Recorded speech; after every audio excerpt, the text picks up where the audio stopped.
হযরত আব্দুল্লাহ ইবনে উবাইদা রাদিয়াল্লাহু তাআলা আনহু বর্ণনা করেন, রাসূল সাল্লাল্লাহু আলাইহি ওয়াসাল্লাম বলেছেন, মৃত ব্যক্তিকে যখন কবর দেওয়া হয় তখন সে কবরে বসে থাকে এবং সেসব লোকদের পায়ের আওয়াজ শুনতে পায় যারা তাকে এইমাত্র কবরস্থ করে যাচ্ছে।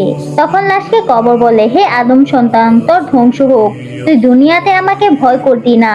আমার ভিতর এই সংকীর্ণ স্থান সাপ, বিচ্ছু আর পোকামাকড়কে তুই ভয় করতি না, যার কারণে তুই এই ভয়ঙ্কর আযাব থেকে বাঁচার জন্য কোনো প্রস্তুতিও নিয়ে আসতে পারোসনি। হযরত আবিদ দুনিয়া রহমাতুল্লাহ আরো বলেন, যখন চোর এবং জেনাকারীকে কবরে রাখা হয় তখন তার কবরে দুইটি সাপ নির্ধারিত করে দেওয়া হয় যে তার গোশত চিবিয়ে চিবিয়ে খাবে।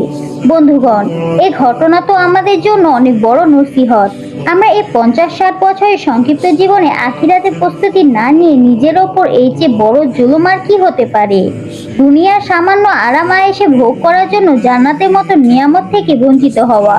এজন্য ভাই, মৃত্যুর পূর্বে মৃত্যুর প্রস্তুতি নিন। আপনার উপর জানাজা পড়ার আগেই আপনি নামাজ পড়ুন।